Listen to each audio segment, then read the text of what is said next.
Good morning, Chips. This is Coach Matt with our last workout of the week today. This is for the 1st of May, Friday. Today we're gonna do a body weight strength and conditioning workout. It's gonna work on triceps, chest, as well as core and a little bit of legs. So I wanna get warmed up first. We're gonna start off with 3 to 5 minutes of steady pace cardio. If you can just go outside and jog for a little bit until you are mildly out of breath, that's perfect. And then we're gonna move into some leg swings. So when we do the leg swings, I want you to plant that back foot, aggressive hands up front. We're just swinging the leg behind you.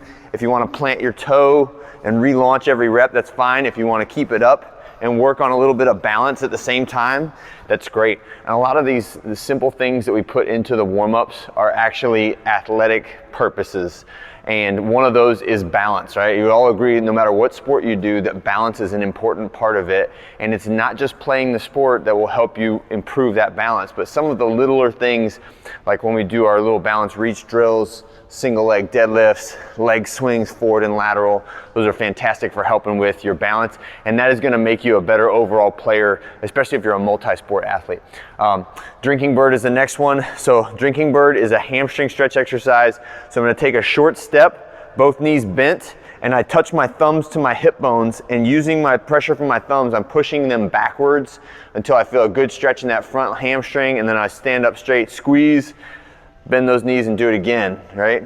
So take 10 steps on each leg, and then 5 burpees. Burpees, my favorite overall exercise of all time, because it involves getting knocked down to the ground and then every time getting back up, and not just standing up, but jumping, right? So call it cheesy, call it whatever you want, but I call it a repetitive winning, right? Set it in your mind that every time you get knocked down, you pop back up again and you accelerate, right? Every single time. That is the mindset of a champion. That is the mindset of somebody who is never gonna quit, no matter what the score is or no matter what happens to them outside, okay? For the workout for today is work capacity, strength, endurance. I want you to have a bench or a chair. If you want to make this more challenging, you can have a weight, set it in your lap, right? We're going to start with a squat, right? Weighted squat. If you have a plate, that's great. If not, if you have a dumbbell, we'll do goblet squats with a dumbbell, right?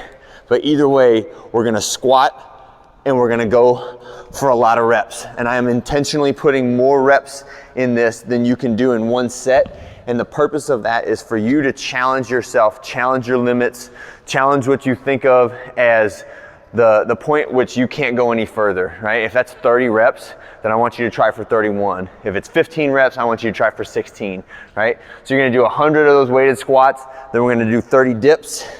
And this is just hands facing forward, and try to make your hands stay kind of close to your back as you go down and up. And again, if you want to make this more challenging, you can take that object and put it in your lap as you do those dips, right? But get those elbows to at least 90 degrees as you do it, okay? When you're finished with that, we're doing Russian twists. And the Russian twists are counting one time means I touch on both sides of my body. So that's 1, 2, okay?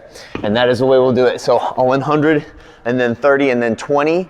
Next round, we're doing 75, then 20, and then 15. Next round is 50, and then 10 and 10.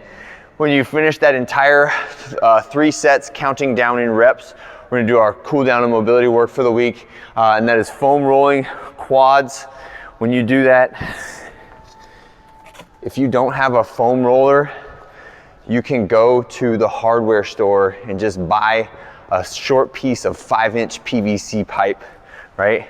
And either wrap that in foam or do it by itself. But with the foam roller, we're gonna do one leg at a time, starting from your knee and rolling all the way down to your hip. Repeat that 15 to 20 times per leg. And then I want you to roll to the side. This gets your IT band, which a lot of times, if the muscles in your quads get tired, the IT band can carry a lot of the load that the quads normally would, and that can end up causing knee pain, hip pain, or back pain. So it's one of the best ways to work on knee pain and hip pain is through foam rolling on the quads. Another one we see a lot of is shin splints, especially you guys that have been running a lot lately because there's not much else to do. So a foam roller, if you can take one leg and literally just roll out that muscle, it's called the anterior tibialis, is usually responsible for, or it carries a lot of that shin splint pain, and this can help you to recover that muscle as well as the stretch that goes along with it, okay? All right, hit those two things. You guys have a great weekend. We'll see you next week, and our coaches are planning out our summer schedule, boot camp, combine, and how we're gonna launch into our fall sports season. All right, talk to you guys soon, and see you next week.